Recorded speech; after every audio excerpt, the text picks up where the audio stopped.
everybody, and body every. This is Layman Pascal on the Integral Stages Authors Series, but on this one specific occasion, I'm breaking with my natural tendency and I'll be straddling categories because this is also the Integral Stages Meta Podcast Series.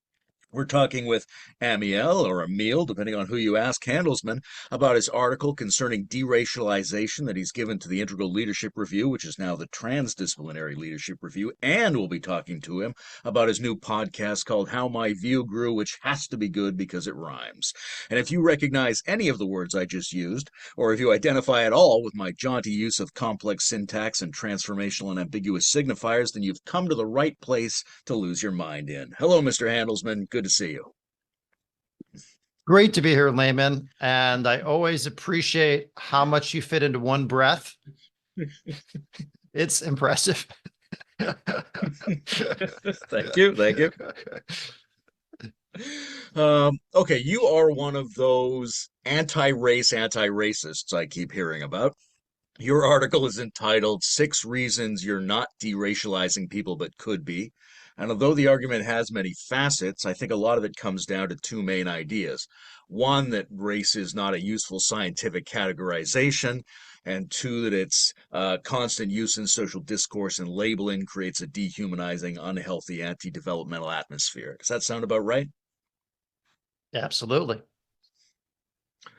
Okay, well, before we go any further, let's get into some clarifications. What does race mean? What are the cluster of meanings that you're working with around this word? Yeah, thank you for that. One of the things I've noticed and why I wrote about this is that we get very confused, and I say we, particularly in the United States, around the term. And any effort to propose deracializing people all of a sudden encounters tremendous anger and confusion. And simply describing the different meanings of the term can be very helpful. And I discovered this 2 years ago when I started to put some articles online and get responses from people. And most of the responses I could explain by saying, oh, you're using a different meaning of the term race than me. So what I realized, I came up with four different definitions, and I gave them terms. There may be five, there may be two, however you like. One of them I called race as classification. And this is the one that I don't think it has any scientific validity behind it, which is the assertion that there are 5 or 7 or 9 distinct races, and you can notice them by seeing them from the outside, exterior, and by so doing, you can put people in categories and then know what's happening on the inside, character, intelligence, you name it. And as you mentioned, what I've learned is there's no good science behind it, and there's a lot of science against it. That's racist classification. Now, there's another term, another way we use it, which is as a stand-in for culture. So the Black is Beautiful movement, which was an important reclaiming of the term and of a sense of group status in an affirmative way, largely is, in my view, referring to culture, although people will use the word race. So that's racist culture. Then there is race as a stand-in for ancestry, which is a little different. This isn't, culture is like hanging out together. We develop a culture by hanging out together. It's intersubjective. Ancestry is, oh, 7 generations back, I come from Poland or Sierra Leone or Ireland or Scotland, right? And that's a story of traveling. That's not race. It is genetic. It's not race. And so that's 3 of them. And I told you I was going to forget something. What is the 4th one? The 4th one is race as topic. Yeah, this is the most important one. So race as topic is when we say we need to pay more attention to race. Cornel West wrote a book 30 years ago, Race Matters. Cornel West did not mean we need to keep classifying people because there are distinct races. What he really meant was racialized identity matters, which is the meaning we create of something, even though the thing we're basing it on is false. it matters. We need to talk about it. And we need to talk about racism. So a lot of the confusions and oppositions people have to deracializing people is because they hear that and they go to one of these other things. Oh, you're taking away my ancestry. Oh, you're erasing my culture. Oh, you don't want to talk about police violence or wealth inequality. And it's like, no, that's actually not what I'm doing. I'm actually trying to pull the rug out from something that's supporting many of those ills. Is that helpful? Yeah, that's great because um it's interesting. You know, if we want to take out this kind of this of take up or break up this concept, thinking that it's interfering with our collective sense making somehow, we still need various tools to figure out what's going on in certain areas, right? If you have a bunch of people who were not using the concept of race and they were in an institution and the institution was always having skewed negative outcomes to people with certain skin pigment, we need some way to talk about what's going on there. But the concept of race seems so overloaded with different meanings and so charged with different kinds of historical narratives that it's very difficult to tell in any given case whether it's clarifying or confusing in that situation. Yes, it is very important to have a language to talk about that both recognizes the falsehood of racist classification Mhm. and acknowledges the reality of racialized identity, socially constructed, socialized, and the impact that it has. And so people say, well, it sounds like if you want to get rid of race, you want to get rid of all this. No, we have language we can use. It's not that hard. It's an extra word. Instead of saying I'm white, I might say I'm racialized as white or I'm identified as white. It's a little clunky, but it gets the point across. And we could do that with all data that you see in the newspaper, whether it has to do with stopping and frisking and who that's done to, or who gets shot, or poverty levels. We could simply change the labels on the graphs and keep talking about it. That's one thing. Second of all, we would have more accurate data if the US Census changed what it did. And one of the people I've learned from, Dr. Carlos Hoyt, has advocated. Apparently, the census reached out. I never got the memo asking people, Americans, for input. What do you want for the next census? And he said, well, why don't we start, instead of asking people, how do you identify yourself or what race are you, as though that's some empirical objective fact, you could ask them, how do you identify yourself? And how do other people identify you? And that second is most important. Because if I identify myself as white, but other people identify me as black, and I write down white, it screws up the data. So we might as well be tracking what's actually true, which is how other people identify us. So it actually would produce more accurate data along all these statistics that we care about. Hmm. You know, one of the things that is interesting for me and myself is that I go back and forth. I have these two strong emotional reactions around this stuff, and then I'm understanding that I'm in a frame where uh, my skin color and cultural background has almost never been a problem in my life. So I ended up with a pretty good situation there. But when I think about race and when I think about culture and when I think about ancestry, I have these two strongly mixed feelings.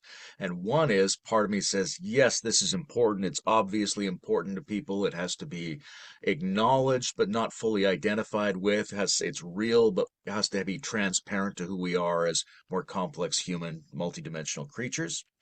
But then another half the time, I just feel like, God damn, this is a complete waste of time.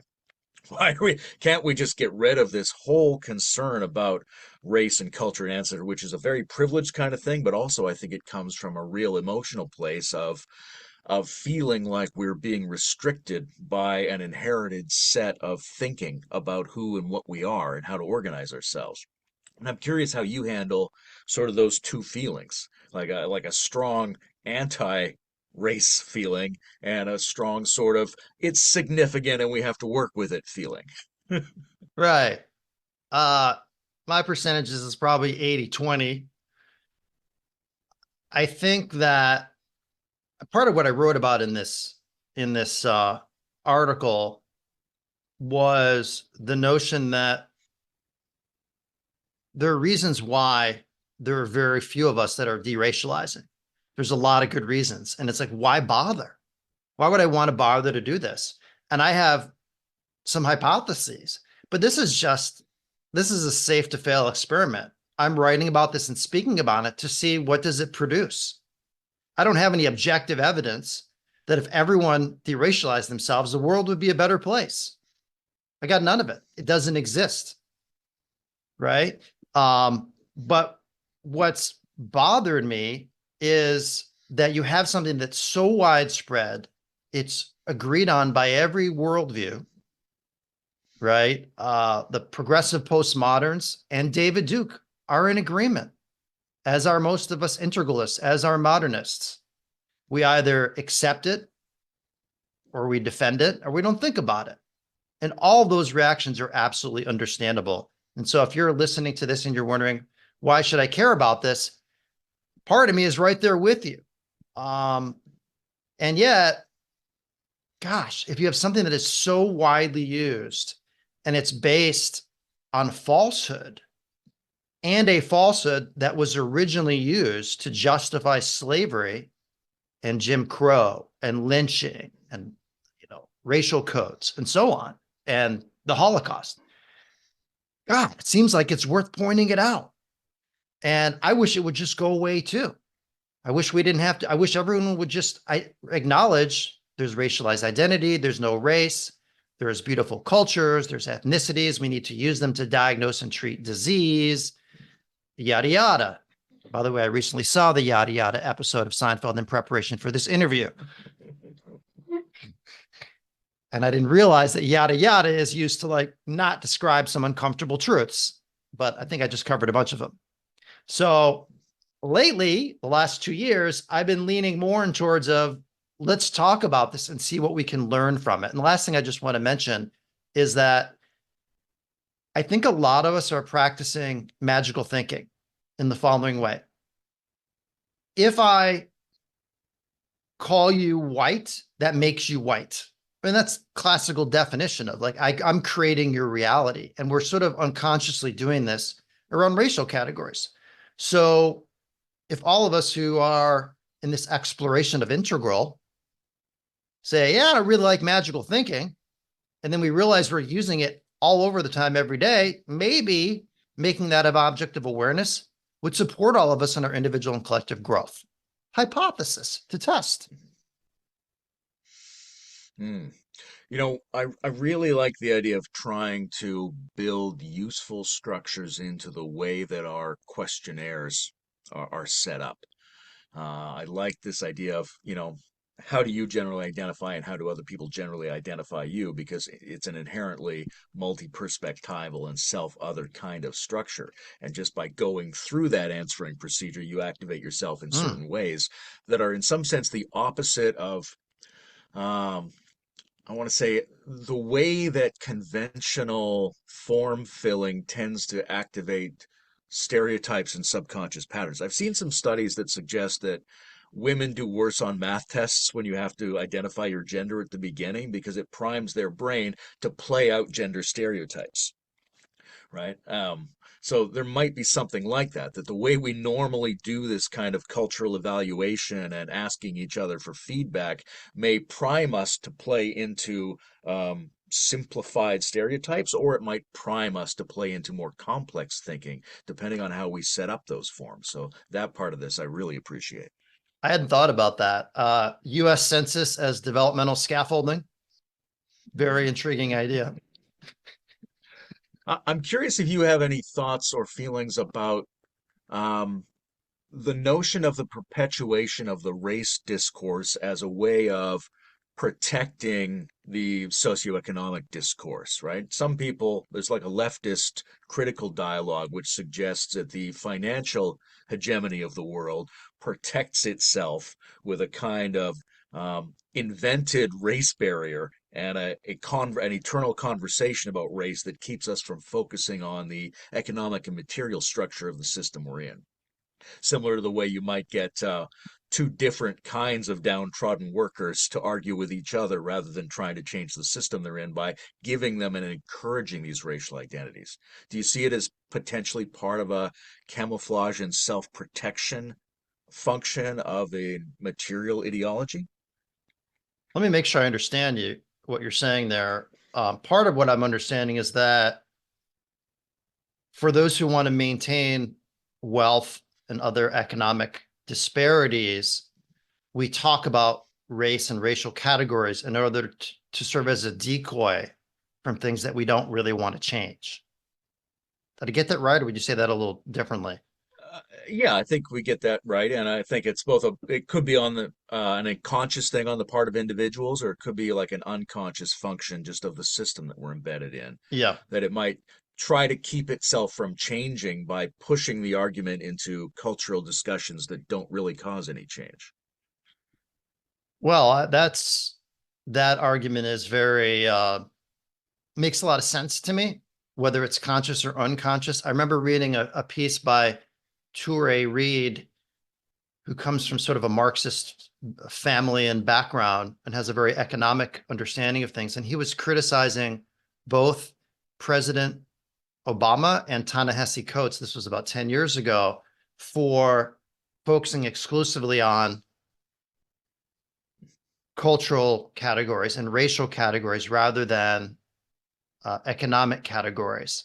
And that by doing so, we actually aren't able to solve real problems. And I think there's so many ways where we see that show up in different ways. One of them is just by obscuring wealth and income disparities and health disparities that have other causes. And if we assume that the only cause is racism, by the way, you could believe that even if you're deracializing people.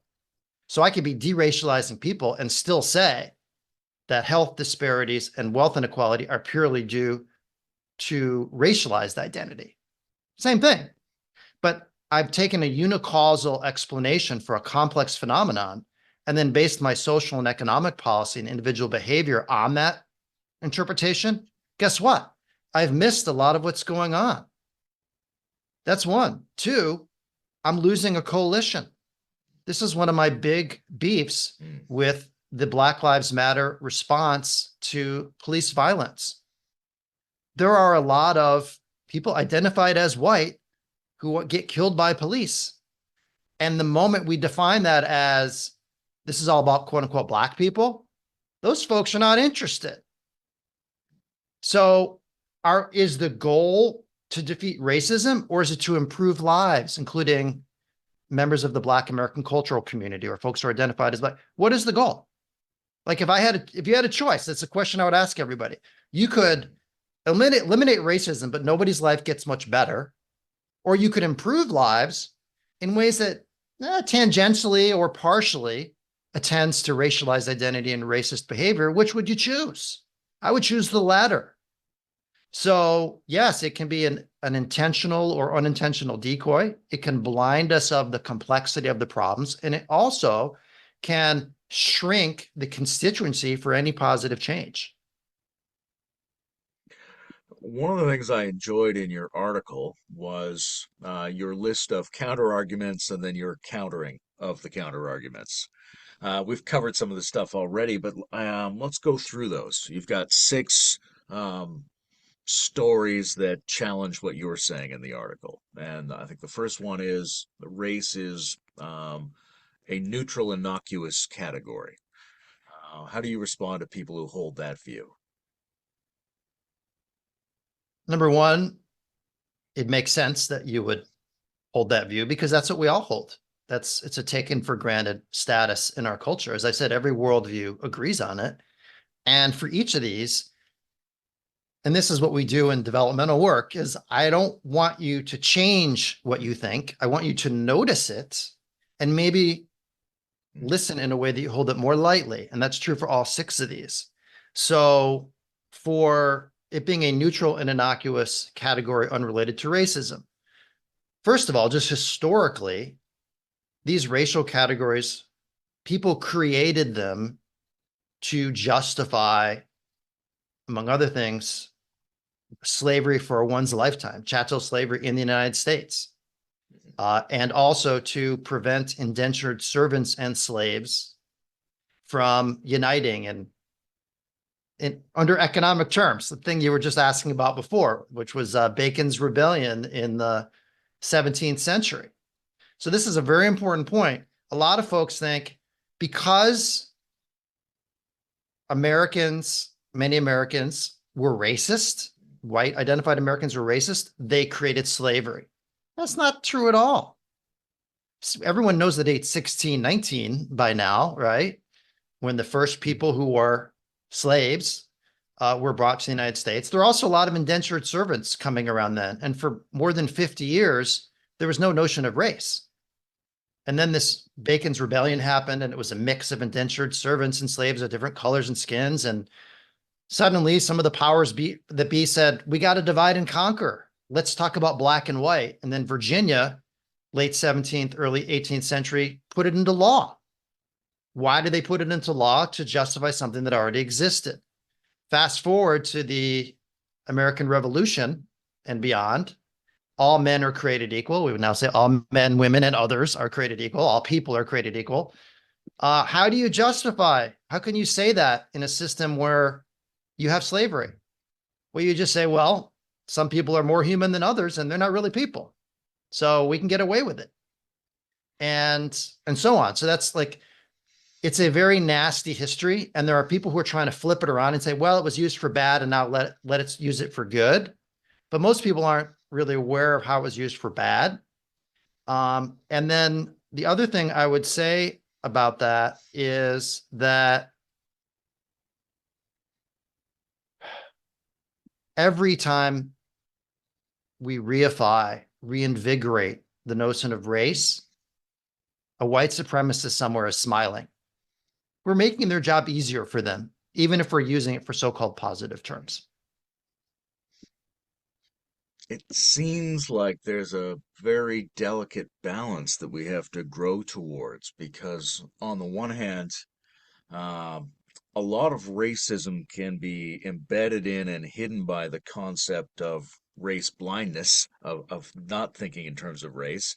But seemingly, and you're pointing this out, a lot of racism can be hidden in and embedded in the concept of race itself. So, like getting the complementarity between those into a good position seems like a big task we all have ahead of us, but we don't even begin that task until we start to take both those positions seriously. Well, and I'm curious. Yeah. it blocks curiosity. The moment in the piece, I tell a story of bumping into a woman at the grocery store, and she has darker skin than me. I immediately think black. And suddenly a whole story arises until I catch myself telling the story rather than being curious about the person. So that's another developmentally and in terms of our culture, these categories, whether we like them or not, they're being used for nefarious purposes and or simply blocking our curiosity about other human beings by putting each other in categories. And my friend Greg Thomas said at the WTF event, what was that last year? I wasn't at it. Something to the effect of, are we really expecting to create this positive future with bringing the baggage of race along with us? That's a paraphrase. It's an interesting question. What do we know about the categories that were used for people before the creation of the discourse around race in the last couple of hundred years? How were people categorizing each other before that? Well, I'm not an expert on this, but there were certainly nationalities. If you go back to the Greeks, I can't remember the term they used for people who weren't like them. It wasn't heathen, but we've always, of course, the human mind, as you know, everyone knows, we've always broken each other down into categories. And those categories were very different back in the day. And I actually, if you'd asked me a year ago when I was reading deeply on this, I could probably answer your question. Today is, I don't remember. All right, I'm going to jump to your third counter story, which is that deracializing means erasing Black American culture. Why would you say that's not true? Yeah, this is also is very understandable, a very understandable story because there are people who say that they're against race or deracializing, who have no care or concern for the culture of a people. And what I would say is that culture is real. We all know that it's real. It shows up in what we eat, how we dress, how we talk, how we move. And when we deracialize people, what we say is that these shared um, outer practices are based on hanging out together, spending time together. They're not based on the falsehood of race. And so for each of these, it's like you can have your cake and eat it too. We can deracialize people and we can still honor different cultures, including Black American culture. And I want to emphasize the word American because is there a Black culture in the world? Seriously. Are people from Ghana or recent Nigerian immigrants to the United States, do they share a culture with someone who's been in Chicago for 3 generations and the family moved up from Mississippi? I mean, maybe a little bit, but not any more than they do with me. So there is this culture and it's worth honoring. And I say by decoupling it from racist classification, we actually realize that it's grown up from a community of people that has weathered tremendous storms and created culture despite economic and political exclusion. That's part of the beauty of it. So to me, it helps appreciate it. Now, I do want to mention, Layman, that when I put these articles out 2 years ago, I got two related criticisms. One was you're erasing Black American culture. They would say Black culture, but I would call Black. And the other one is there is no Black American culture. What are you talking about, Amiel? There's so many subsets of culture. Well, I had a little conversation with this guy, and I don't think he would agree with the notion of culture in general. So then I don't have an argument. If you don't think there's a culture in general, if it's all individual or very local, then yeah, fine. But if there are collective cultures, even if they're individual variations, I think there's a lot of evidence that, witness jazz or hip hop or certain types of food. And also, I was listening to an interview with, what's the guy's name? I'm forgetting his name, but he was talking about how people who come out of identified Black American culture, they cut space through the air differently. Like there's just a different way of moving. I find that very interesting. Now, as a kid, I used to look at and think, and as a young adult, oh, that's because they're in a different race. That's a bunch of baloney. You take a kid at age 3, stick them in with a dark skin. Let's say you pull them out of Atlanta, stick them in Tokyo, have them grow up in Tokyo. Are they gonna move that way? No, they're probably gonna mimic their Japanese parents. They're gonna be a lot different. That's the difference. Yeah, I find it very intriguing how um, supposedly respectful categorizations um, actually eliminate a lot of the information and patterns in people that we should be respecting. One of the things that pops into my mind a lot is um, a tension around it, like a term like Chinaman. People go, oh, don't use that term. You should use the term Asian. But that Yeah. could be a very problematic term for people in China who were savagely attacked by the Japanese a few decades ago, right? They don't want to be lumped into that category. Something important to them is being erased by the generic race category that we think we're using respectfully. So it's a very complex dynamic, what you're respecting and what you're not. I like your point about the movement. I think one of the things we lose through the lens of race is the importance of generative practice in creating culture. And if we want to create rich, supportive, and thriving cultures, we have to look at the dynamics that do that. And race is very often, the notion of an inherited, easily recognized race often blinds us to that. There's a book, what is it? It's Jose Ortega y Gasset's book about the masses, Revolt of the Masses, it's called. Revolt. And he was part of a government council after the Spanish Revolution. And his confession was that everyone else on the council wanted to talk about how to preserve Spanish identity. And he was the one saying, well, we didn't It's not inherited. It's not passed down to us, right? It's something we generated. We weren't Spanish originally. Spanish is something we did in this place over generations. We have to figure out how to do more of that. It's not just a given to us. And the idea that I think race often gives us this sense that our identity is simply handed to us from the past and therefore blinds us to our responsibility to be proactive cultural generators in the present and the future. It's not automatically going to happen genetically. It's something we're going to be agents of, I think is what I hear you saying. That's a wonderful point. I think just to repeat something I said before, I just want to emphasize it. It also helps us appreciate that members of the Black American culture created this culture in the midst of violence against them, political exclusion, and economic exclusion. And yet somehow, if you look at almost every dimension of American culture today, it wouldn't exist without Black American culture. They're just so interwoven. And it helps us to appreciate that people actually created that. It also helps us see that we can share in each other's culture. And I'm not talking about cultural appropriation where you take somebody's stuff and use it for your own benefit and make money off of it and never credit them. Talking about just the way that, and I learned so much from my friend Greg Thomas about this, about how we can listen to music or experience a form of dance, and it can become part of us. And it goes both ways. You know, Ralph Ellison and Albert Murray, American writers of the last century, both wrote quite a bit about how they were not limited. They could draw on the ancient Greeks. They could draw on, music from Europe. There's no limitation here.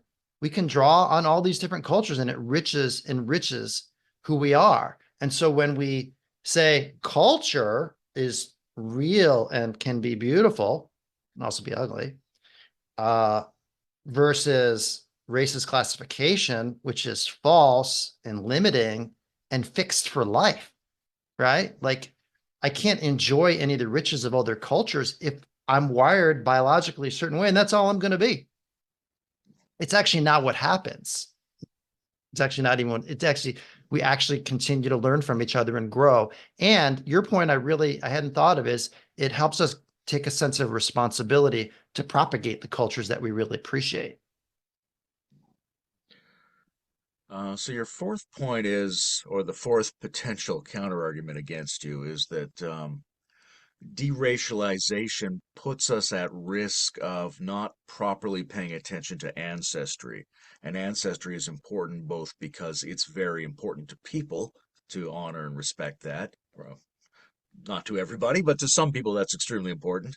And also because our genetic ancestry gives us important scientific and health information about how people's bodies are going to respond to different circumstances. So is deracialization ignoring or marginalizing ancestry? No. Can I stop at the one-word answer, or would you like more? Yes, please elaborate slightly. Do you have a three-word answer? Definitely not. A little bit more. Again, very understandable if I'm a member of a group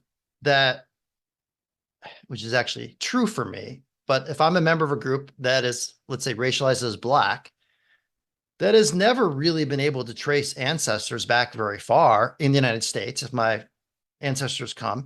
And finally, I'm starting to be able to do that and go, wow, there's a past here, whether it's due to like paper records that people uncover, or it's due to 23andMe or genetic tests. And I discover part of me is from this country in Africa and part is from there and whatnot. That's very affirming. It's like I can reclaim that. And also, even just back to my grandparents, like those are my ancestors. Now, as you might have implied, some of us really don't want to think about our ancestors, or we're not really proud of them, or we just as soon said it, because of trauma or whatever reason. We want to move that beyond. But for any of us who like appreciate that and say, well, you're taking away race, you're taking away ancestry. No, not at all. You can have all that. Let's just not assume that there are 5 or 6 categories. because ancestry is a story of traveling. It's where people come from geographically, and there are all these different countries. And for anyone, and I'm just taking Africa, that's just one, but we know there is more genetic diversity within Africa than between Africa and, say, Europe. There's more within it than between it and something else. And there are all these different ancestries. Let's trace them. Let's just stop putting people in 5 to 7 categories. And then in terms of diagnosing disease, really, we have genetic tests for that. We have genetic tests. They'll tell your genetic makeup. It'll tell your likelihood. You don't need race for that. The test will do it just fine. And in fact, we have this notion of customized medicine today. And if we just looked at the color of someone's skin and said, well, you're likely to have this, so do why, that would be pretty stupid. That would be pretty stupid. And then there's this thing about sickle cell anemia we have to mention, which, if you deracialize people, then we can't diagnose and treat sickle cell anemia in Americans that racialize as Black or anywhere else. No, we don't need racist classification for that, because it's not based on that. It's based on malaria. And there are places like parts of Greece and Italy, and certainly parts of Africa and different countries within Asia. I think China. See, I caught myself saying Asia, China, where because malaria was present, things happened in the body that made people more susceptible to that disease.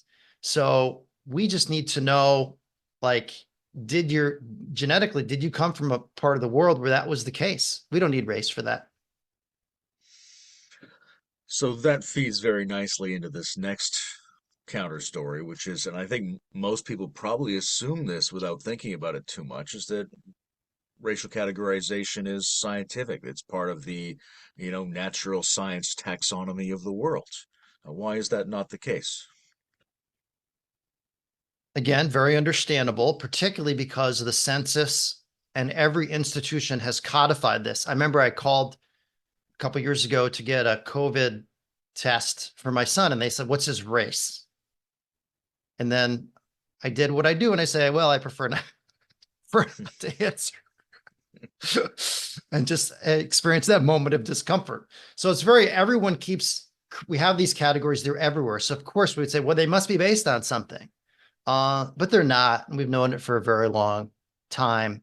And you don't have to look very deep. I'm not a great student of this. I've looked into it a little bit.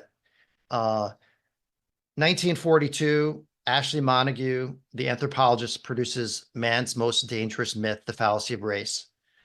Then in 1950, he and a group of scientists put out a paper, it's in the New York Times, that basically says there's no biological meaning to race. That's coming out of anthropologists' study, right? Fast forward to 2000, we had what am I going to say next? The code. What's the word I'm looking for here, Layman? DNA, genes? Mapping the genetic code. Mapping the genetic code, yes. I don't know how I could expect you to know what I'm going to say next, but you're a smart guy. You can see the future, right? A little bit. No answer. Okay. Just a titch. This is not so. And there, Bill Clinton was president near the end. He got up and said, we finally have agreement. All humans share 99.9% of their genetic material. We don't need this anymore. And so, the geneticists agree, the anthropologists agree, all the scientists agree. There are some who act as though they don't, because they're getting caught up in these old mythologies, even though they're scientists. And we also know, as I said, there's more genetic diversity within Africa than between Africa and other continents.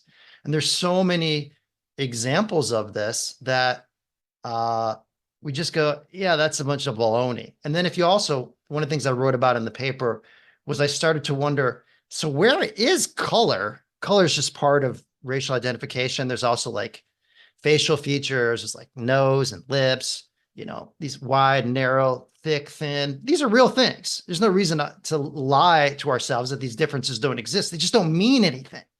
There's no meaning to them. Like I would love, this is an aside, I would love for us to be able to just say this person has caramel skin.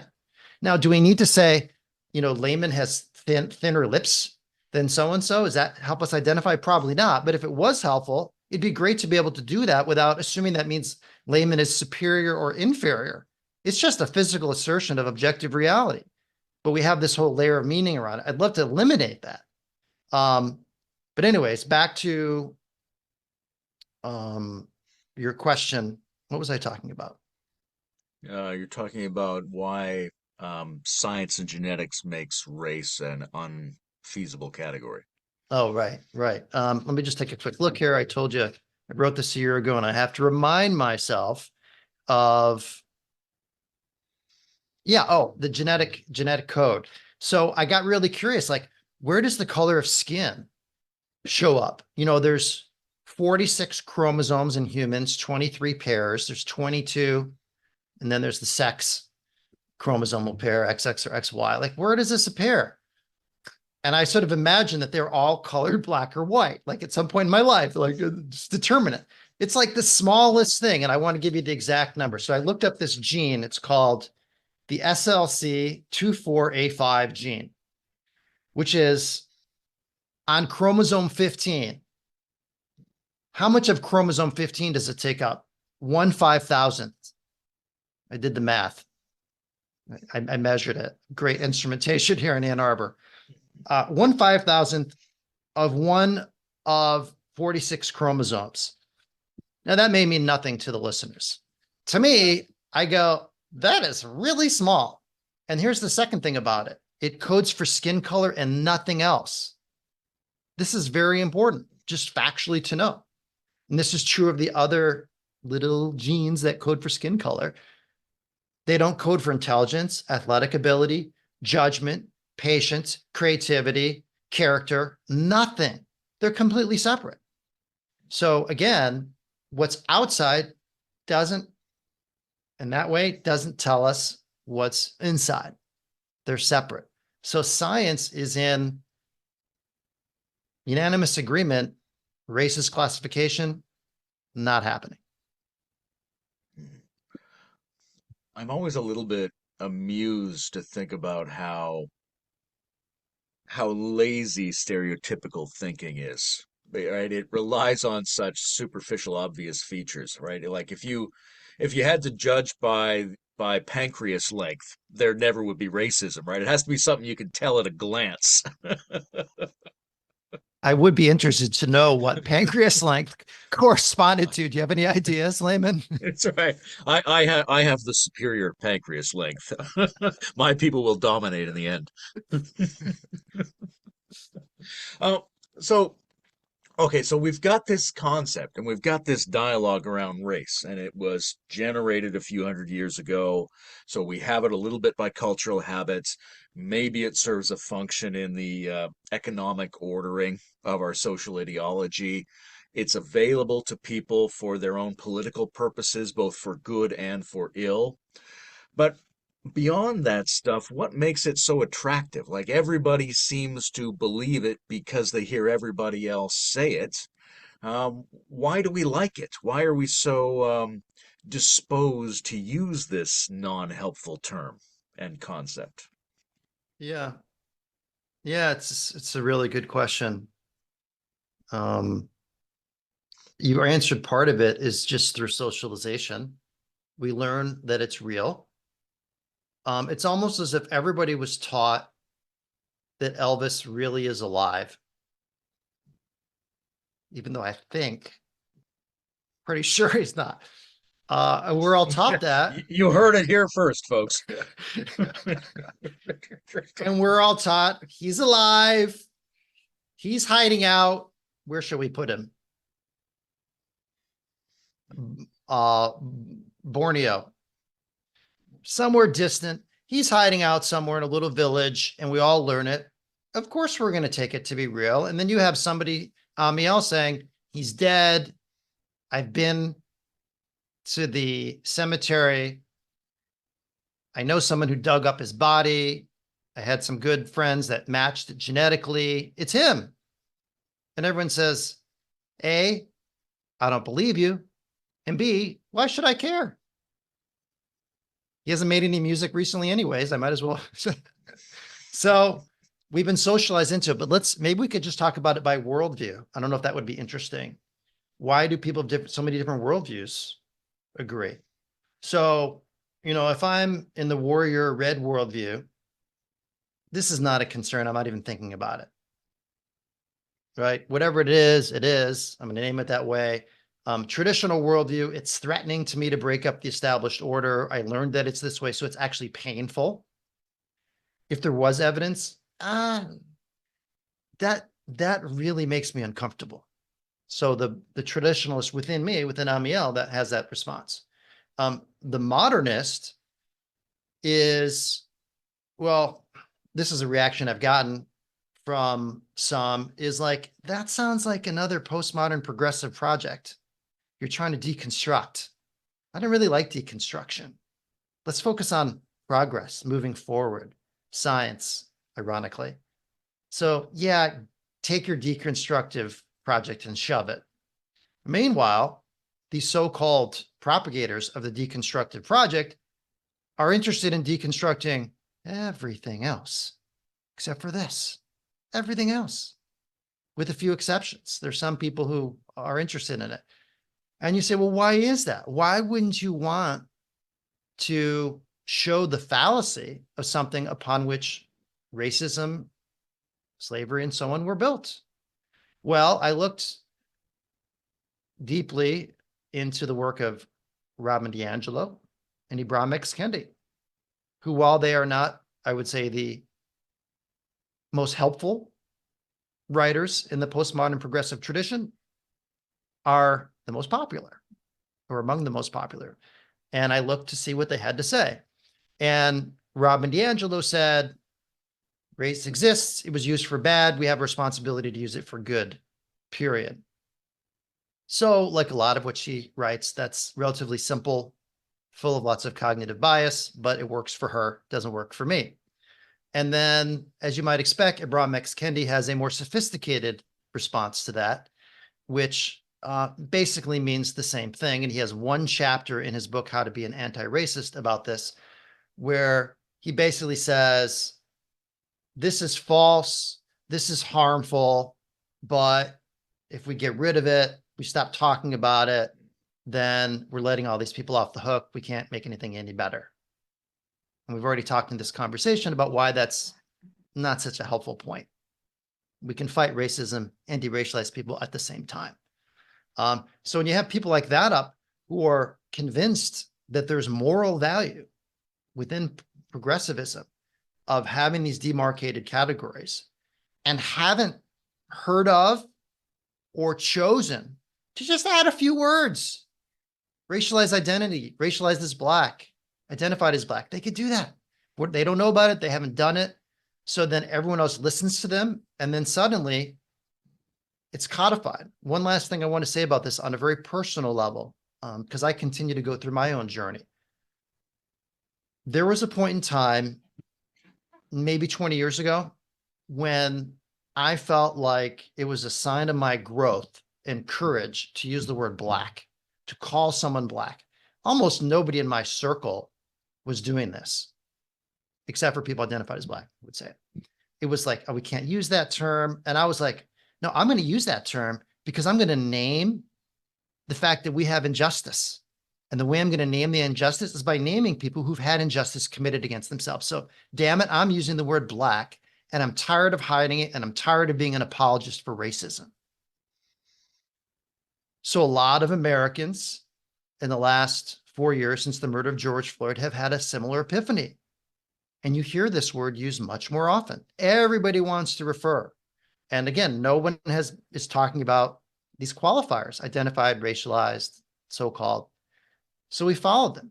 But then why do we have white people? Well, if all I do is talk about Black people, then I assume that so-called white people are the norm against which everyone else is compared. So I need to be a very good progressive. I have to call out white people. I'm a white person. as a white person. Well, you're a white person. I have to do that because if I don't say it, then I'm just assuming that quote unquote white people are just the standard and black are a deviation. So now I'm using both of those terms. I might say brown, I might say other terms.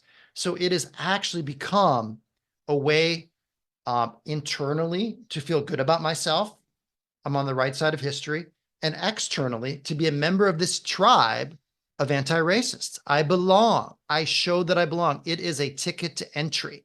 If I use this terminology, I'm in. If I question it or I don't use it, I'm suspect. So those are a few thoughts. Yeah, that's really interesting to think about how these terms are used internally by people to secure their progressive feelings and social justice identities. When it comes to thinking about the postmodern pluralist cultural band in ourselves and in the society, I mean, sometimes those people aren't really progressive. They might even be sort of pre-modern people who've just taken up a progressive Thank flag. you. But Thank there's you. also this question of maybe it's still just beginning, right? The sort of we often talk about green from an integral perspective as if it's just already done and we're past it, Right. but it may Right. still just be. It's only a couple Thank you. decades old. It's still starting. But it's really interesting, like you pointed out, to look at the breadth and richness of the deconstruction and see that there are some areas where the deconstruction doesn't go very easily, where we still like to keep these intact identities. And I wonder how much of that pertains to what we would see through an evolutionary biologist's lens is that the default psychological assumption is that we are a thing as an extension of a bloodline because our psyche has been shaped by billions of years of gene propagation. So we have a special little emotionally protected zone, which is all things being equal, side with your bloodline as the organizing feature of society. Mm, And that could explain why this is the last one that we deconstruct. Mhm. Yeah. Yeah, I hadn't thought about that. That's very provocative because it's a really interesting question of why, if I like to make cookies, I'm constantly making cookies, but I never make chocolate chip. What's going on here? If I spend Racist. my, if I, yeah, Ray, thank you. White, I'm not even white chocolate chip. Uh, um, by the way, I like dark chocolate chips more than semi-sweet. And I never realized until recently I had that choice. It's a little better for me. Although dark chocolate now they say has some problematic elements in it. That's probably for a topic for another podcast and another guest. But that same thing with the cookies is happening with let me take your amendment. I was using the term progressive postmodernist, but let's say I'm someone who has a very kind of a my way or the highway, right or wrong, one truth view, and I hear all this language around postmodernism, and I hijack and start using it, and then I call myself a progressive. So, and I'm that kind of person. Why am I not deconstructing race? This is a great question. It's a really, really good question. Other than the chocolate chip analogy, I don't have an answer for you. Okay, let's pivot from the anti-racism argument over to talking about your podcast, which is a post-polarized exploration of the origin stories of humanity's big challenges. Is that right? It's still polarizing. I can't talk about I can't talk about Ukraine, the climate, Israel, and Palestinians without polarizing. Try as I might. But it is, and it's called How My View Grew, and it does rhyme. And what did you say? Because it rhymes, it must be good. That's right. That's the rule. And that was the hope that the quality of the interviews and production wouldn't have to be as high if the name was right. So I think if you listen, you'll find that to be the case.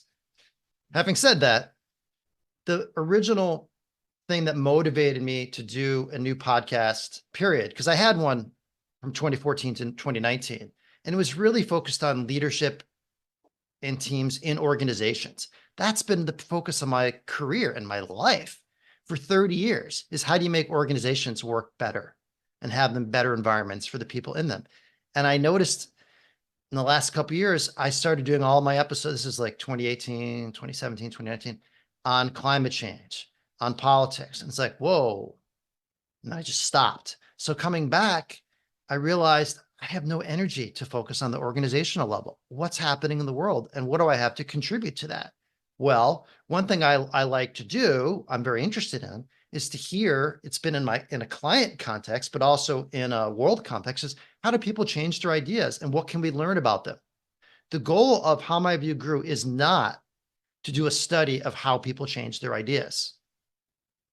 It's not.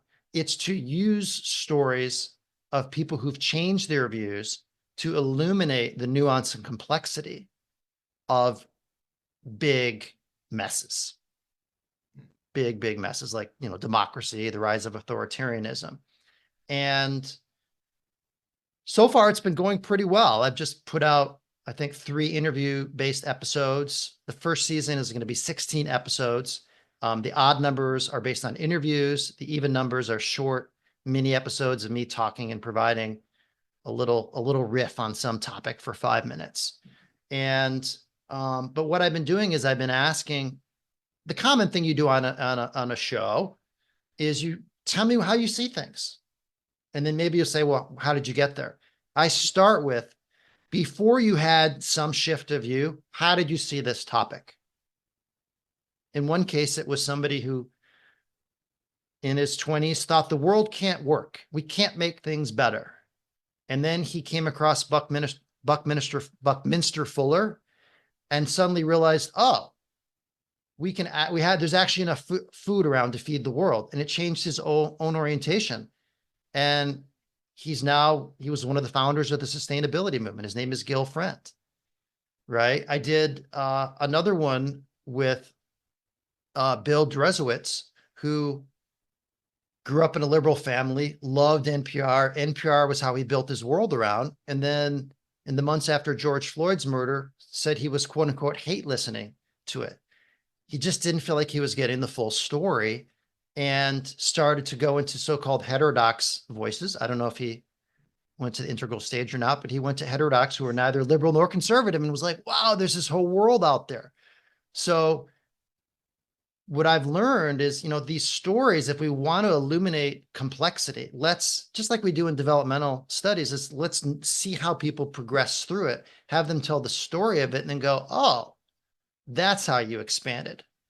And what I haven't been interested in, I'm not interested in someone whose view grew into lesser complexity and greater simplicity, and certainly into a view that I violently disagree with.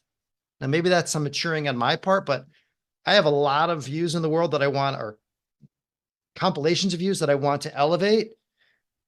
I'm not going to have time to do all those. So you're not going to find a lot of stuff that I violently disagree with, unless you Has there convince been me otherwise. anything in the stories that you've heard from people, what have you encountered that's really affected you emotionally? Well, there's one that's going to come out next week, a week after after this interview, from a fellow integralist named Rachel Aaron Kalish. And she grew up as a peacemaker, was a mediator and nonviolent facilitator before those terms even existed. And she described, it's a story of how she began to see how violence sometimes is necessary. It's necessary specifically when you have a very unhealthy, powerful red warlord crowd in motion, among other reasons. And she described how she had come across, and this is somebody who, during the second Intifada in Israel in the early 2000s, when there were bombings and like suicide bombings, she decided to fly there and facilitate conversations in the West Bank, and I believe in Gaza, between Israelis and Palestinians. And yet, when she heard that in Sierra Leone, whole towns of kids were having their hands chopped off.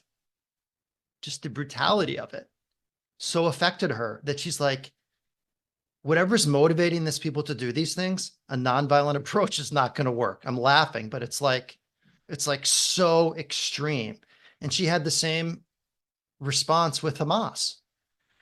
And by the way, since that's a polarizing topic, believing in a military response to Hamas, believing that Israel has a right and duty to defend itself, there are many ways to express themselves. And what the Israeli government has done right now is one of them. So to argue that, yes, they needed to do something militarily does not necessarily mean you favor what Israel has done. This is one of those points I've been trying to make in my writing. And the more I make it, the more I get attacked. So I've stopped writing about it for a little while. That's how polarizing it. But we're going to have a couple episodes of the podcast about it and see if we, through someone's story, we might learn that a little bit better. So that, anyways, that really touched me to have somebody who's so dedicated to nonviolence being like, this was so horrific, so brutal, so barbaric. In those two cases, nonviolence is just going to bring on more. You're just letting them walk right over you. It's an invitation. And that was very touching to me, both in the violence that she described and also in her, like what she had to grow into to be able to do that.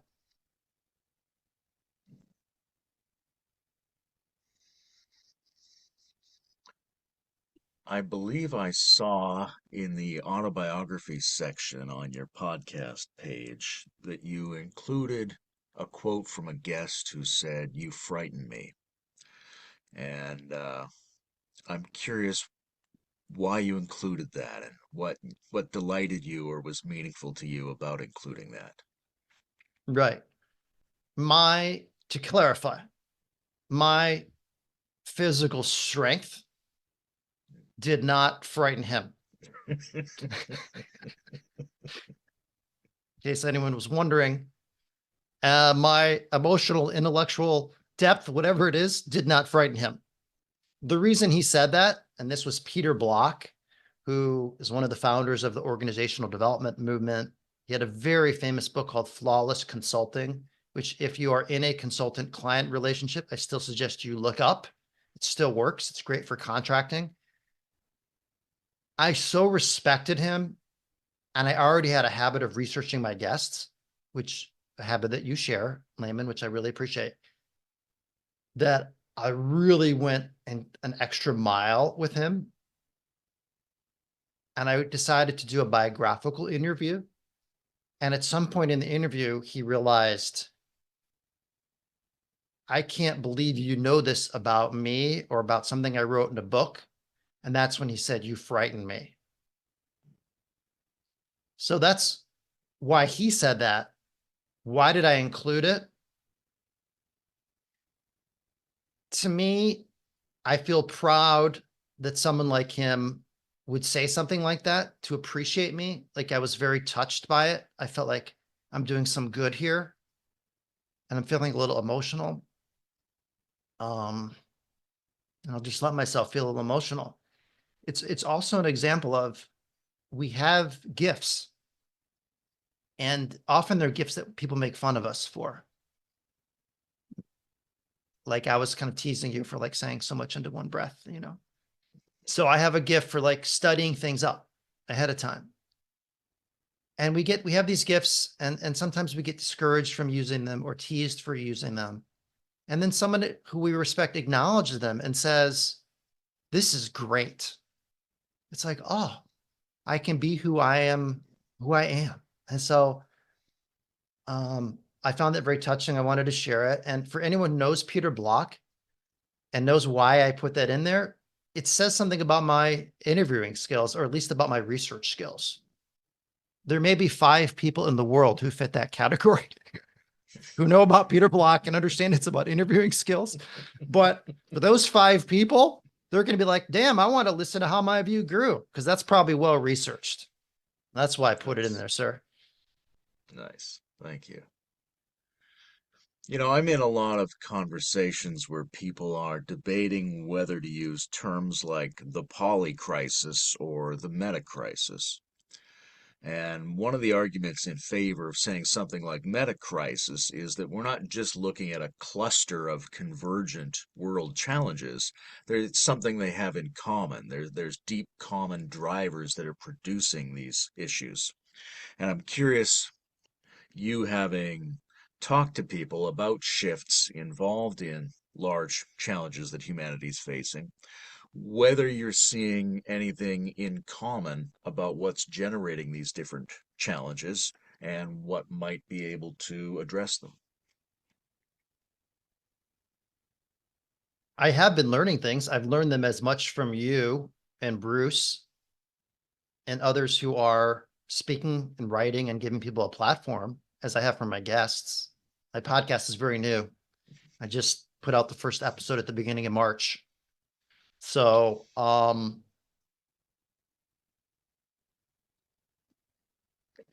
like that distinction between poly and meta. One, you're just naming there's all these things that are happening, and the other, you're saying, oh, there's something underlying it. And I don't like the notion of a root cause, because when we talk about complex systems, there's no such thing as a root cause that you can identify by definition. That's a simple system or complicated system. In a complex system, there's no such thing as a root cause, but at least you are saying there's an interior dimension.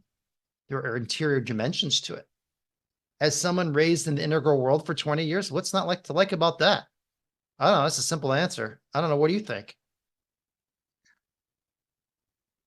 Well, it's interesting what you just pointed to, I think, is one of them. Like you could say that um, the attempt to find simple root causes is one of the drivers, that we've done that too much. We've treated the world as if it consists of simple or complicated systems, and therefore we've not worked well with complex systems, and that might be a common driver. Yeah. And let's not do that in defining the meta crisis as there are all these crises and they're defined by one core interior problem, which is that not enough people are as evolved as me.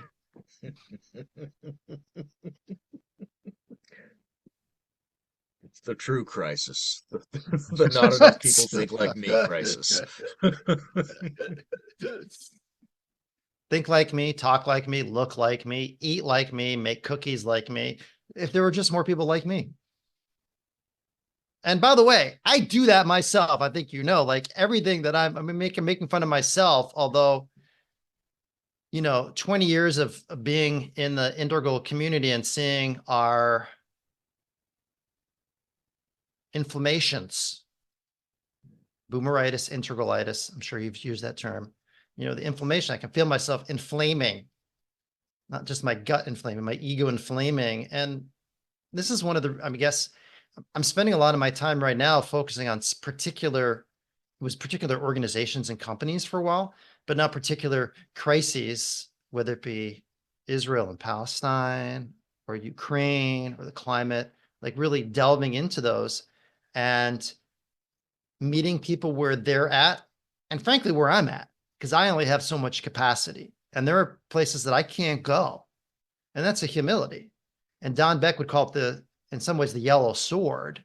Like if you're in a situation and it's not open or you don't have the capacity to deal with it, whoosh, slay that entry point with your sword and step away. And that is a wonderfully liberating thing to do. It also reduces a lot of unnecessary, difficult conversations. Unfortunately, my competence at using the yellow sword is not so good.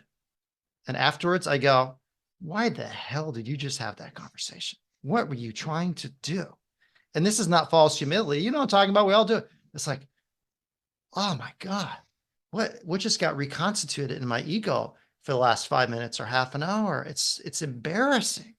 It's embarrassing. It makes me want to cry, particularly if it's like with one of my sons or my wife or my dad. It doesn't happen a lot with anybody I don't truly love. Yeah. So I can't remember where we're at. You can tell me where that leads you, Layman. Yeah, I just like that part. It's like the mark of a civilized person is that they keep all that bullshit for the people they most care about. God, that's so, and it's good to realize that when someone else is bringing the bullshit to you, it's like, They probably love me. 80% chance, 20% chance they hate me Yeah. too. But it's a good situation if you play it right, because it, the fact that you care about these people enables you to suffer Oh, your own response patterns in a way that you wouldn't have to if you didn't care about them. suffer your response patterns, care about your response patterns, want to be aware of your response. Is that what you mean by, Mhm. yeah, Yeah, or be willing to undergo the sensations of the disjunction between what you've expressed and what you value. yeah, that gap. You're raising a very important question that I just want to share. And it was one of the things that inspired my podcast and really inspires me, which is this basic question of why bother? Particularly for any of us who are either trying to make the world better, even a little bit, and particularly doing spiritual practices, somatic practices, like, why bother? It's so hard. I mean, some people love it. I don't know. I haven't gotten there yet.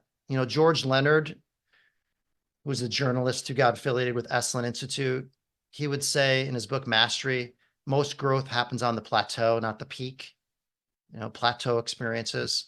And I've really bought into that. Like, even when you notice something isn't getting better, keep doing your reps. I got that. But on the other hand, it's really hard. You have to have a reason to do this. And one of them you just identified is you love somebody. You love somebody. This reminds me of an Enneagram training I did with Russ Hudson. He was speaking of the Enneagram 9, the peacemaker type, which is one of the things that can promote the Enneagram 9, if that's my core type, is the people I need to make this better for the people around me. So I'm willing to change. It's very interesting. But I think for all of us, just to generalize, why do any of this? And part of my curiosity is because of what's happening in the world. And I think we probably have this in common, and a lot of listeners have this in common. Like, I'm not just doing this for me. I'm not just doing this for us. That's somewhat motivating. I'm doing it for all of us. That's what allows me to notice the difference between my espoused theory of how I am and how I am most of the time. I'm here for something, right? I'm being called to something. And so finding what that something is, I don't think there's one purpose necessarily, but it's like what gets me out of bed in the morning helps me to do those practices. And it's very interesting because we have people doing two things simultaneously. One is, and I count myself among this, one is, what could motivate me to keep doing this practice? Why should I bother? This is so hard. Okay. So I'm doing that maybe at 8 a.m. And then by 2 p.m., I've taken in some of the world's problems and I'm like, what can I do? What am I going to do about this? I'm helpless. History is being made. I have no part of it. And I've realized, like, from other people, like, put these two together. Yeah, there's something that I can do, and it's practices. And it's not just meditating, it's conversational practices. It's investing my time in things that I care about, but they're connected. And now, unlike the late 90s, a lot of folks thought, oh, it's the end of history. Clinton's around, bridge to the 21st century. When was the last time you heard that phrase, by the way? You remember that? Bridge, we're on a bridge to the 21st century. That's how I'm going to beat Bob Dole. So there was just like this sense, and like most of the world didn't experience this, but in the middle class or upper middle class United States and maybe parts of Europe, it was like, a positive trajectory and there's no big problems. And I remember thinking I was born at the wrong time of history. I wish I was born in the 60s. I wish I was born in the 30s. I wish I was born.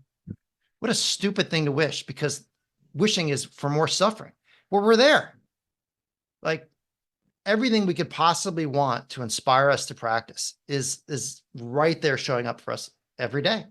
It's like, let's connect them. I got to remind myself of that every day.